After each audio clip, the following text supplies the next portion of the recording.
이상했다.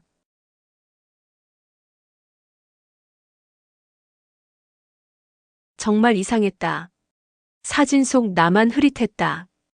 다른 가족들 얼굴은 선명한데 오직 나만 마치 지우개로 문질러 놓은 것처럼 번져 있었다.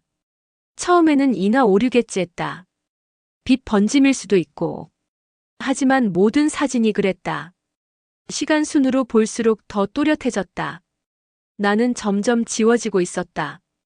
흔적이 사라지고 있었다. 그게 시작이었다. 모든 일의 시작. 어느 날 어머니가 말씀하셨다. 이번 주말에 큰 집에 가자. 너희 사촌 돌잔치야. 평소처럼 그러려니 하고 따라갔다. 거실 벽엔 커다란 가계도가 걸려 있었다. 우리 집안 족보. 수십 명의 이름이 가지처럼 얽혀 있었다. 나는 자연스럽게 내 이름을 찾았다. 그런데 없었다. 내 이름이 정말 없었다. 뭐지? 눈을 비비고 다시 봤다. 동생 이름은 있었다. 사촌들 이름도 있었다. 심지어 이모부 이름까지 있었다. 그런데 나만 없었다. 큰아버지, 제 이름이 왜 없어요? 내가 물었다. 큰아버지는 당황한 듯 말을 얼버무렸다. 아, 그건 아마 오래된 거라서 수정 안 한 걸 거야. 그 말이 더 섬찟했다. 가계도는 최근에 만든 것이었다. 이름이 빠질 리가 없었다. 모두가 알고 있었다. 단지 나만 몰랐을 뿐. 집에 돌아오는 차 안. 나는 창밖만 바라봤다. 가로등 불빛이 스치듯 지나갔다. 나는 무엇을 놓치고 있었던 걸까? 왜 아무도 말해주지 않았던 걸까? 내가 정말 이 집의 자식이 맞는 걸까? 그날 밤 나는 어릴 적 사진첩을 꺼냈다. 거기서 나는 점점 흐릿해지고 있었다. 초등학교 졸업사진 속 나는 옅게 번져 있었고 중학교 수학여행 사진 속 나는 배경처럼 어둡게 가려져 있었다. 가족들과 찍은 사진에서도 나는 마치 유령처럼 그 자리에 없는 사람처럼 보였다. 혹시 일부러 그런 건 아닐까? 누군가 의도적으로 내 얼굴만 지운 건 아닐까? 그럴 리가 없다고 스스로를 타일렀다. 하지만 어쩔 수 없이 의심은 점점 커져만 갔다. 그리고 며칠 뒤 결정적인 장면을 마주하게 됐다.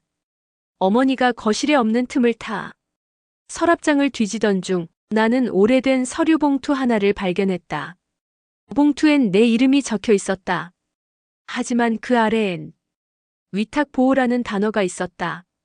순간 심장이 쿵 하고 내려앉았다. 서류를 펼치자 더 충격적인 내용이 눈에 들어왔다. 내 이름 옆에 적힌 생년월일은 맞았다. 하지만 보호자란에 적힌 이름은 지금의 부모님이 아니었다. 이게 뭐야? 손이 떨렸다. 등에서 식은땀이 흘렀다. 나는 이 집 자식이 아니었던 걸까? 참을 수 없었다. 그 밤 어머니에게 따져 물었다. 엄마, 나 진짜 엄마 아들이야? 어머니는 순간 얼어붙었다. 그리고 말없이 울기 시작했다. 그걸 어떻게 알았니? 내가 진짜 자식이 아니야? 아니야, 아니야. 그런 말 하지 마. 넌 내 아들이야. 피는 안 섞였지만 내가 직접 키웠고 내가 가장 아끼는 아이야. 그 순간 나는 무너졌다. 내가 원했던 대답이 아니었다. 차라리 거짓말이라도 해주길 바랐다. 하지만 그녀는 진실을 택했다. 그리고 나는 그 진실이 너무나 무서웠다. 가족이란 뭘까? 함께 밥을 먹는 것? 같이 사진 찍는 것? 아니면 같은 피를 나눈 것? 그날 이후 나는 스스로를 의심하기 시작했다. 학교에서 찍었던 단체 사진, 친척들 모임에서 찍은 기념사진, 그 모든 곳에서 나는 점점 흐릿해지고 있었다. 아무도 나를 중심에 두지 않았다. 항상 구석, 항상 멀리, 항상 흐리게. 어릴 땐 몰랐던 그 위치가 지금 와서야 너무 선명하게 보였다. 나는 원래부터 그 자리였던 것이다. 가족 안의 외부인. 기록되면 안 되는 존재. 지워져야 하는 이름. 그리고 결국 나는 결정했다. 이 진실의 끝을 보자. 내가 어디서 왔고 왜 이 집에 왔는지를 직접 찾아보자. 다음 날 나는 주민센터에 갔다. 그리고 내 출생기록을 요청했다. 서류를 받아든 순간 나는 더 이상 숨 쉴 수 없었다. 출생지, 보호자, 혈액형. 모든 것이 지금까지 알고 있던 것과 달랐다. 나는 이 집의 아들이 아니었다. 이 집의 가족이 아니었다. 그 사실이 모든 것을 바꿔놓았다. 이름이 족보에서 지워진 이유, 사진 속 얼굴이 흐려진 이유. 그 모든 것은 실수도 우연도 아니었다. 나는 애초에 여기에 속하지 않은 사람이었다. 그저 잠시 들른 사람, 기록될 수 없는 사람. 그날 밤 나는 혼자 사진을 찍어봤다. 삼각대를 세우고 스스로 셔터를 눌렀다. 그리고 인화된 사진을 봤을 때 나는 비로소 그 자리에 온전하게 있었다. 가족 사진 속에서는 흐려지던 내가 혼자 찍은 사진 속에서는 또렷했다. 분명했다. 존재했다. 그제야 알았다. 나는 가족 속에서는 지워질 존재였지만 나 자신에겐 지울 수 없는 나라는 걸. 엄마는 늘 조용한 사람이었다. 말이 많지도 감정이 격하지도 않았다. 늘 부엌에서 무언가를 다듬고 거실에서 묵묵히 청소하던 사람. 하지만 그날 그 조용함이 이상하게 느껴졌다. 출생신고서 사본을 책상 위에 올려놓고도 나는 한참을 말하지 못했다. 심장이 너무 세게 뛰었다. 내가 알던 가족, 내가 믿던 엄마, 그 모든 것이 틀려버릴까봐 두려웠다. 엄마. 입이 바짝 마른 채 나는 겨우 그녀를 불렀다. 엄마는 부엌에서 국을 휘젓고 있었다. 하지만 내 목소리를 들은 순간 숟가락을 들고 있던 손이 멈췄다. 왜 그래? 그녀는 고개를 돌리지 않은 채 물었다. 나는 천천히 마치 고백하듯 말했다. 이거 봤어. 내 출생신고서. 순간 시간이 멈춘 것 같았다. 국 끓는 소리도 바람에 흔들리는 커튼 소리도 모두 사라진 듯 했다. 엄마는 말이 없었다. 그저 국솥의 뚜껑을 덮고 조용히 돌아섰다. 그 눈엔 이미 눈물이 맺혀 있었다. 그건 우연히 본 거야? 나는 고개를 끄덕였다. 서랍장 안에서 이름이 다르고 주소도 달라서 처음엔 실수인 줄 알았는데 엄마는 눈을 감았다. 그리고 깊게 숨을 들이켰다. 그래. 너 우리가 낳은 아이는 아니야. 그 한마디. 그 말이 가슴을 찢었다.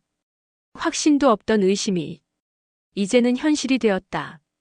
그럼 나는 누구야? 엄마는 식탁 의자에 앉았다. 마치 오래된 무게를 내려놓듯 온몸이 축 처졌다. 너를 처음 본 건 병원이었어. 병원? 너는 버려졌었어. 산부인과 병원 뒤 폐기물 박스 옆에 아직 탯줄도 안 자른 채 흰 천에 감싸인 상태로. 나는 숨이 막혔다. 그 말이 너무 충격적이었다. 그걸 어떻게 왜? 그 병원에서 내가 자원봉사를 하고 있었거든. 그날따라 너무 조용해서 휴게실 창밖을 봤는데 무언가 꾸깃꾸깃한 천이 보였어. 처음엔 수건인 줄 알았지. 근데 내가 울더라. 엄마는 손으로 입을 가리며 울기 시작했다. 그 눈물은 단순한 후회가 아니었다. 그건 모든 것을 감추고 살아온 시간에 대한 속죄였다. 경찰도 부르고 사회복지사도 오고. 그런데 아무도 널 원하지 않았어. 결국 내가 너를 데려왔지. 나는 멍하니 바라볼 수밖에 없었다. 그 모든 이야기가 내 인생의 출발점이었다니. 처음엔 잠시 데리고 있으려고 했어. 입양 가정이 정해질 때까지만. 그럼 입양도 아닌 거야? 엄마는 고개를 끄덕였다. 공식적인 절차는 없었어. 그때 병원장이랑 복지사랑 암묵적으로 허락된 일이었지.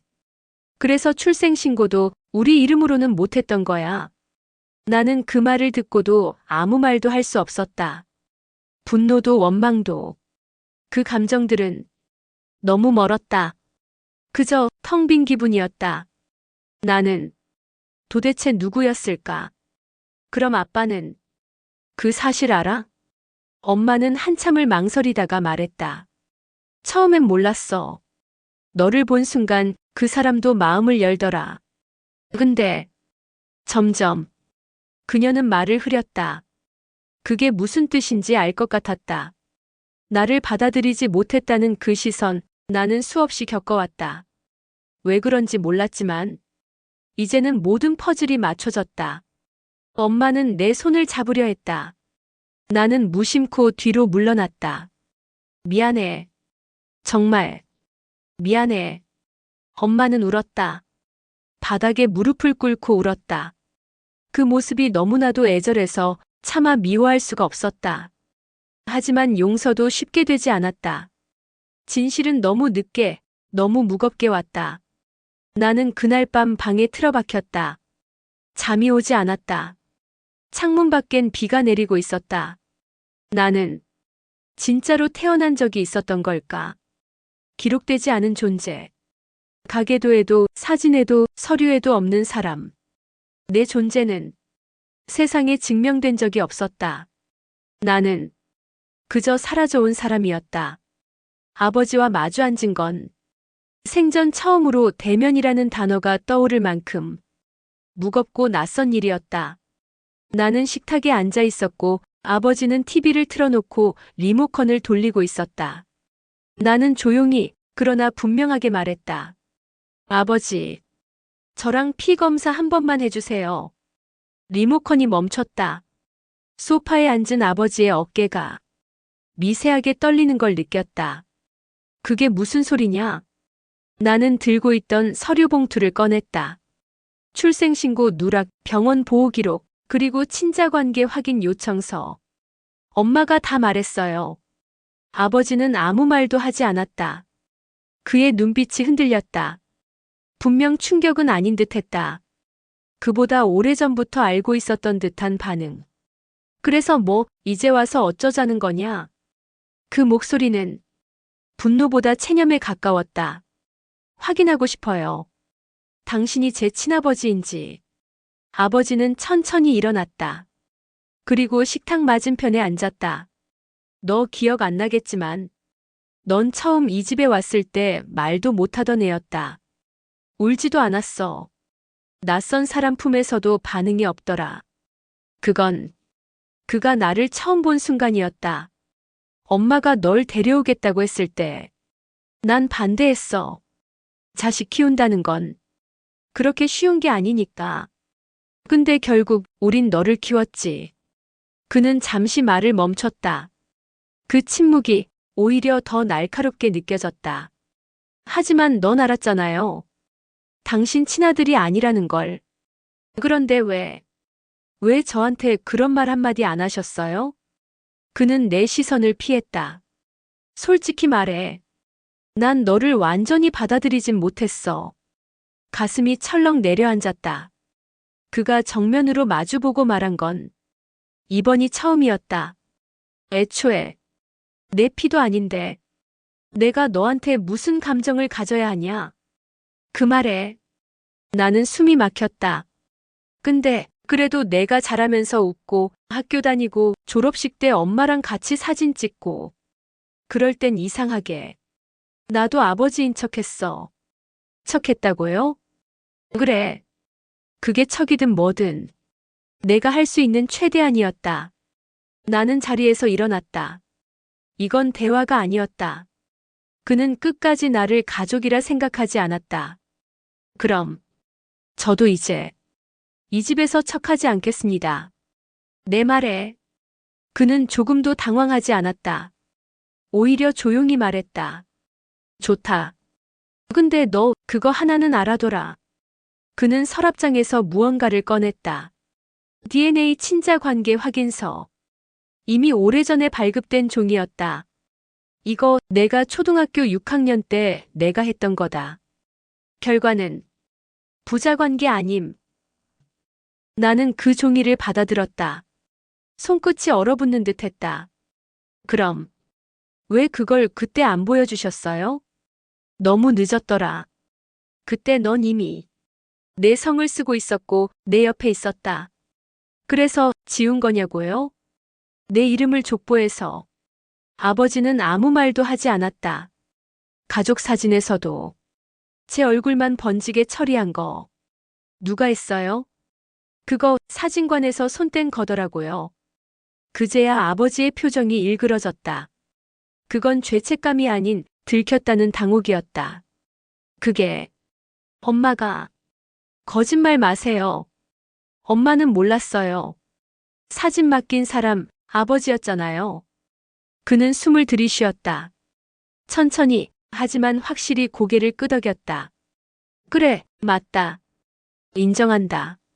너를 완전히 지우고 싶었던 적 있었다. 순간 귀가 먹먹해졌다. 나는 고개를 떨구고 조용히 문을 열었다. 이 집에서 나가겠습니다. 그때 아버지가 마지막으로 말했다. 넌 내 아들은 아니지만 내가 가장 많이 후회한 아이였다. 나는 돌아보지 않았다. 그 말이 위로가 아니란 걸 알았다. 그건 유일하게 남겨진 그의 정리였다. 그리고 나는 그 정리조차 받아들이지 않기로 했다. 나는 이제부터 나를 찾아야 했다. 진짜 내 이름, 진짜 내 이야기, 진짜 내 존재. 나는 그 집을 나왔다. 비가 오는 날이었다. 우산도 없이 걸었다. 몸은 젖었고 마음은 이미 무너져 있었다. 나는 누구였을까? 그 질문이 머릿속을 떠나지 않았다. 누구의 자식도 아닌 가계도에도 없는 존재. 누군가의 기억에서조차 지워지고 있었던 사람. 집 근처를 맴돌다가 발길은 어느새 오래된 공중전화박스로 향했다. 요즘은 거의 쓰지 않는 낡은 전화박스. 하지만 그 안은 따뜻했다. 나는 동전 하나를 넣고 엄마에게 전화를 걸었다. 여보세요? 그 목소리에 나는 눈물이 터졌다. 엄마, 나 이제 안 돌아가. 어디야? 지금 비 오는데. 그냥 나 혼자 있고 싶어. 엄마는 아무 말도 하지 못했다. 울고 있는 게 들렸다. 그 숨죽인 흐느낌이 수화기 너머로 전해졌다. 내가 너를 그렇게 만들려고 한 건 아니었어. 정말 지우고 싶었던 게 아니었어. 하지만 이미 지워졌잖아요. 이름도, 사진도, 기억도. 나는 전화를 끊고 그대로 역방향 열차를 탔다. 어디로 가야 할지 몰랐다. 그냥 아무도 나를 모르는 곳으로 가고 싶었다. 열차 안에서 나는 가게도 사진을 다시 꺼냈다. 스마트폰에 저장해둔 그것. 다시 봐도 내 이름은 없었다. 이름만 없는 게 아니었다. 그림처럼 정리된 혈연 구조 안에 나는 어떤 선으로도 연결되어 있지 않았다. 형제간도 아니고 사촌도 아니고 부모도 아니었다. 가족이란 구조 안에서 나는 단 한 줄도 연결되어 있지 않았다. 그 순간 이상한 생각이 들었다. 나는 이 세상 어디에도 등록되지 않은 사람일지도 모른다. 출생기록은 있었지만 실제 주소지와 다르고 주민등록은 10살이 넘어서야 만들어졌고 학적부도 몇 차례 변경된 흔적이 있었다. 모든 게 불완전했다. 마치 존재하지 않아야 했던 사람처럼. 나는 마음을 다잡고 출생 기록지에 있는 주소지로 향했다. 오래된 동네였다. 벽에는 낙서가 가득했고 도로는 갈라져 있었다. 그 주소지에는 지금은 폐가가 된 단층집이 있었다. 이웃에게 물어보니 거긴 20년 넘게 사람 안 살아. 한 번은 불도 났었지. 아기 울음소리 난다고 신고 들어갔는데 아무도 없었대. 나는 가슴이 덜컥 내려앉았다. 그 사건 혹시 나였던 건 아닐까? 아기 울음소리, 불이 났던 집, 비워진 흔적. 모든 게 조각처럼 맞아 들어갔다. 그날 밤 나는 근처 여관에 묵었다. 자기 전 어릴 적 사진첩을 꺼냈다.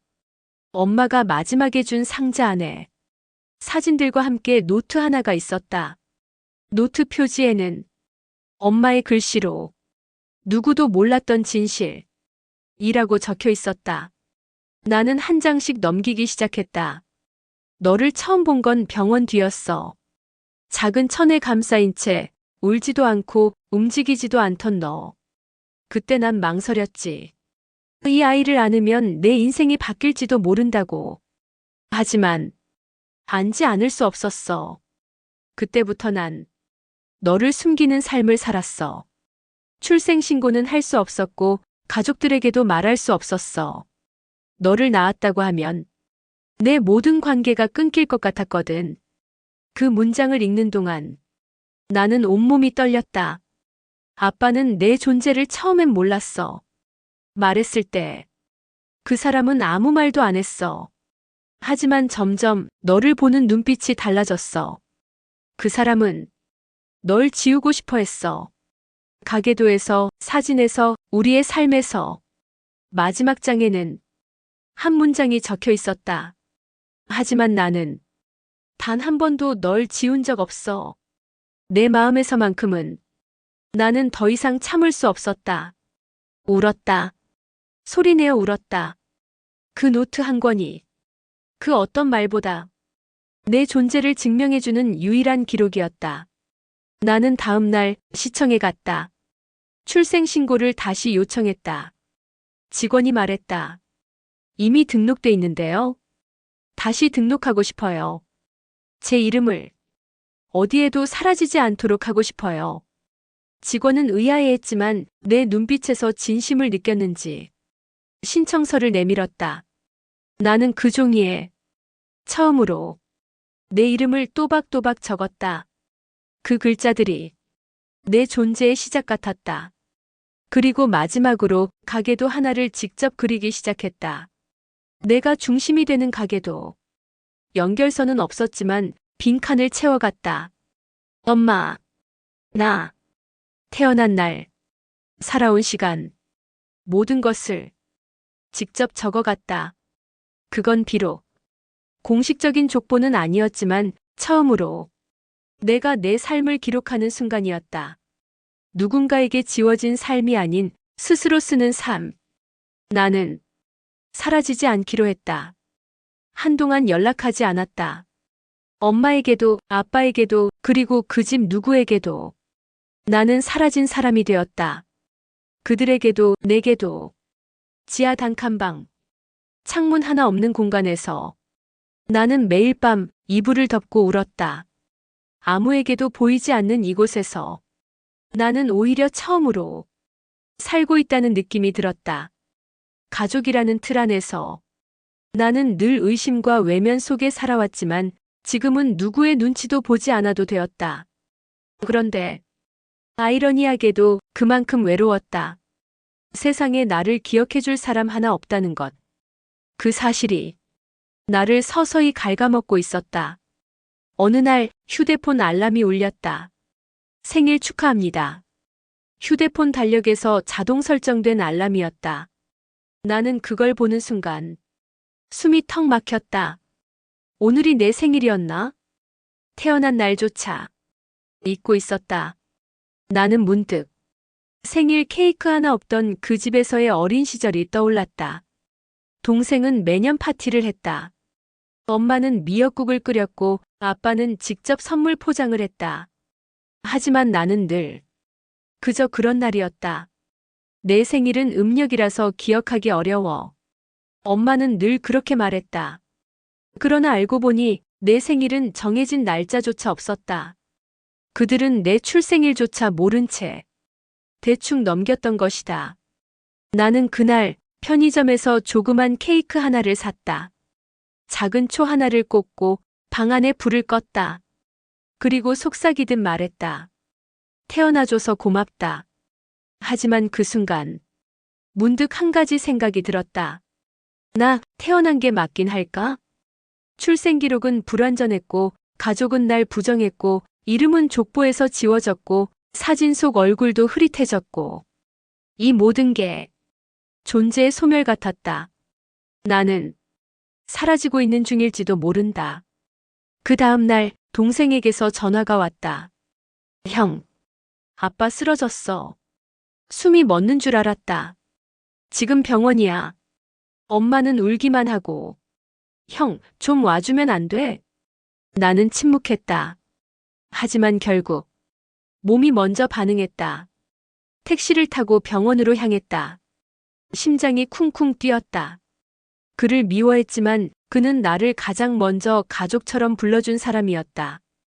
비록 그 말이 거짓이었다 해도. 중환자실 앞. 엄마는 눈이 퉁퉁 부은 채 앉아 있었다. 나를 보자 그녀는 한참을 바라보다 조용히 말했다. 그 사람이 내 이름을 부르더라. 계속. 재현아, 재현아 하고. 재현. 그건 그 집에서 나를 부르던 이름이었다. 법적 이름도 아니고 출생기록에 없는 이름. 하지만 내가 평생 사용했던 이름. 나는 손을 떨며 중환자실 안을 들여다봤다. 산소 마스크를 낀 아버지가 작게 중얼거리고 있었다. 나는 문을 열고 들어갔다. 아버지의 손을 잡자 그가 눈을 떴다. 희미하게 하지만 분명히. 왔냐? 재현아. 아버지. 미안하다. 내가 널 너무 늦게. 알았어. 그가 눈을 감았다. 심박 수치가 급격히 흔들렸다. 의사들이 뛰어들어왔다. 나는 뒤로 물러났다. 그 광경을 바라보며 나는 마음속으로 되뇌었다. 내 이름은 누구의 입에서 불리기 위해 존재했던 걸까? 아버지는 결국 그날 밤 세상을 떠났다. 장례식장. 가족들이 모였다. 하지만 내 자리는 없었다. 족보에도 없고 법적으로도 없고 그 누구도 나를 유족이라 불러주지 않았다. 친척 중 하나가 말했다. 쟤는 왜 와 있어? 그냥 엄마가 데려온 애잖아. 그 말에 나는 다시금 깨달았다.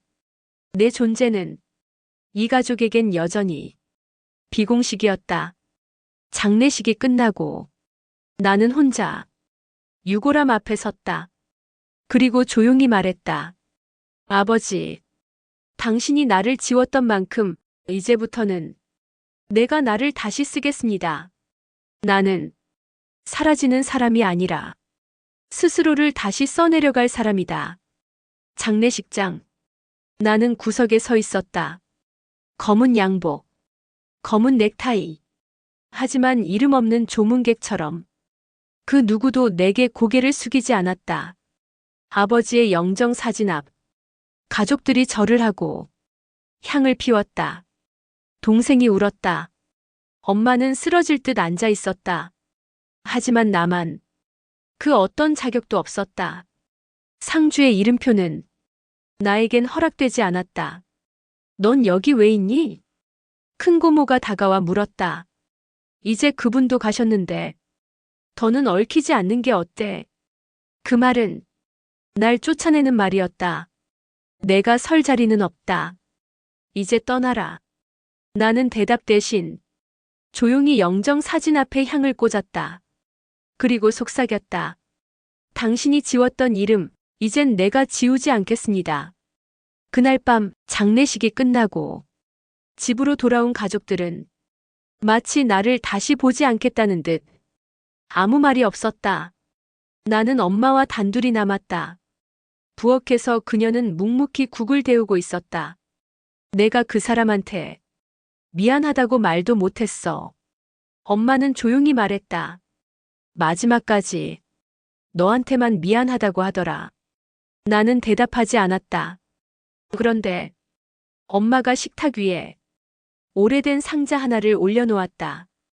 그 안에는 편지 한 장이 들어 있었다. 아버지의 손글씨였다. 재현아, 내가 이 편지를 볼 땐 나는 아마 이 세상에 없을 거다. 내가 내 아들이 아니라는 사실은 처음부터 알고 있었다. 하지만 말할 수 없었어. 너를 잃을까봐. 나 자신이 무너질까봐. 나는 매일 널 미워했어. 하지만 매일 그 미움보다 더 큰 감정을 느꼈지. 그게 뭔지 오래 고민했는데 지금은 안다. 그건 후회였어. 그리고 사랑이었다. 내가 내 아들이 아니라는 건 사실이지만 너는 내가 가장 오래 아버지라고 불리길 바랐던 아이야. 미안하다. 이제라도 말하고 싶었다. 고맙다. 그리고 사랑한다. 편지를 덮는 순간 나는 눈물이 멈추지 않았다. 그가 내 아버지가 아니라는 사실은 여전히 바뀌지 않았다. 하지만 그 마음은 내가 기억해도 되는 감정이었다. 그날 밤 엄마가 조심스럽게 말했다. 이 집에 남을래? 나는 고개를 저었다. 이 집은 내가 가족인 척했던 공간이었어요. 엄마는 그 말을 듣고도 억지로 붙잡지 않았다. 그래도 어디에 있든 나는 너를 아들로 기억할 거야. 나는 그 말 한마디에 조금은 가벼워진 마음으로 집을 나섰다. 며칠 뒤 나는 작은 도시로 이사했다. 사람 하나 모르는 곳. 그곳에서 새 출발을 하기로 했다. 원룸 전세, 낡은 냉장고, 가구라고는 매트리스 하나뿐인 방. 하지만 나는 그 안에서 조용히 가계도를 다시 그렸다. 이번엔 피로 연결된 선이 아니라 마음으로 이어지는 선. 엄마, 아버지라고 부를 수 없는 남자. 그리고 나. 그림 아래 나는 이런 문장을 적었다. 나는 가족을 갖고 싶었던 사람이다. 하지만 결국 스스로 가족이 되기로 한 사람이다. 어느 날 동네 작은 사진관에 들렀다. 주인이 물었다. 무슨 사진 찍으실 건가요? 나는 대답했다. 증명사진이요. 이력서용인가요? 아니요. 존재 증명용입니다. 주인은 웃었지만 나는 진지했다. 나는 내 얼굴을 또렷하게 남기고 싶었다. 사진 속에서 다시 번지고 지워지고 흐려지는 사람이 되지 않기 위해. 사진을 받고 나오는 길, 나는 잠시 하늘을 올려다봤다. 구름 사이로 햇빛이 스며들고 있었다. 그래도 나도 누군가의 가족이고 싶었어요. 그 간절한 소망이 비로소 내 안에서 작은 씨앗처럼 움트기 시작했다. 그리고 나는 처음으로 나 스스로를 사랑하기 시작했다. 봄이었다. 나는 혼자였다. 새로운 도시에 적응한 지 2달째. 조용한 도서관 아르바이트, 반지하 방의 습기, 하지만 마음은 조금씩 정리되고 있었다. 어느 날 문득 편지가 한 통 도착했다. 보낸 이는 김동식. 그건 아버지의 이름이었다. 고인이 남긴 유언장 및 문서 관련 안내. 봉투는 법무법인을 통해 발송된 것이었다. 손이 떨렸다. 유언장? 나에게도 뭔가 남긴 걸까? 나는 다음 날 바로 지정된 사무실을 찾았다. 작은 회의실. 변호사가 앉아 있었고 테이블 위에는 이된 유언장이 놓여 있었다. 김동식님께서 생전에 직접 작성하신 자필 유언입니다. 특별히 재현이라는 이름으로 열람을 허락하셨습니다. 나는 조심스럽게 그 종이를 펼쳤다. 재현아, 내가 너를 처음 본 건 겨울이었다. 눈이 내리던 날, 넌 엄마 품에 안겨 있었고 나는 그 아이가 내 아이가 아니라는 걸 처음부터 알고 있었다. 하지만 이상하게도 내가 처음으로 아버지라는 단어를 떠올린 순간이었지. 넌 언제나 나를 조심스럽게 불렀다. 아빠. 그 말 하나에 나는 매일 흔들렸고 매일 무너졌고 매일 다시 일어섰다. 내가 널 지우려 했던 건 내 자신이 두려웠기 때문이었다. 내 자식이 아니라는 죄책감, 그리고 내 자식보다 더 내가 소중해질까 두려웠다. 그래서 난 도망쳤다. 사진에서 너를 지우고 가계도에서 너를 빼고 심지어 내 기억에서도 너를 흐리게 만들려고 했지. 하지만 늦었다. 이미 넌 내 삶의 가장 진한 잉크로 번져 있었다.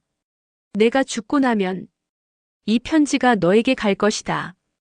그리고 내 통장 하나, 작은 보험 하나, 모든 걸 내 이름으로 남긴다.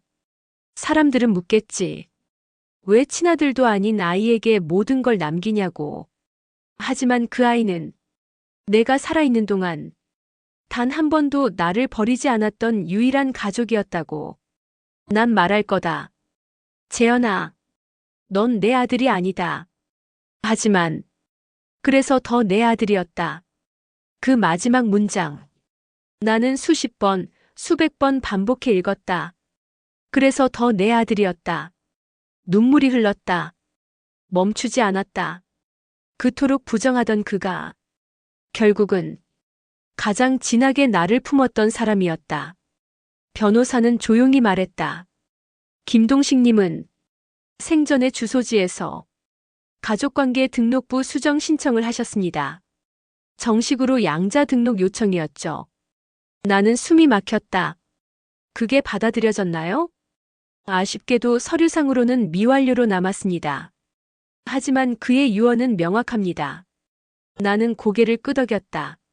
서류는 남지 않아도 그의 마음은 내 안에 각인되었다. 며칠 후 나는 그가 묻힌 납골 땅을 찾았다. 사진 한 장을 들고 내가 아버지와 함께 찍은 흐릿했던 가족 사진.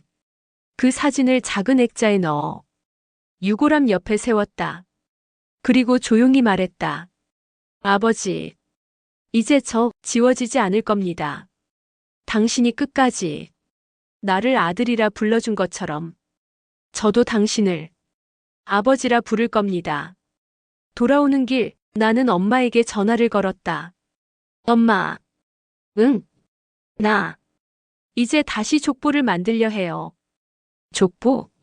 네. 제 이름부터 시작해서 하나씩 써내려 가려고요. 피로 묶인 게 아니어도 마음으로 이어진 가족들을요. 엄마는 말없이 울기 시작했다. 그 울음소리는 이번엔 미안함이 아니라 용서였다. 그리고 사랑이었다. 나는 알고 있다. 나의 인생은 지워진 이름에서 시작됐지만 이제는 끝까지 남을 이름이 되어가고 있다는 걸.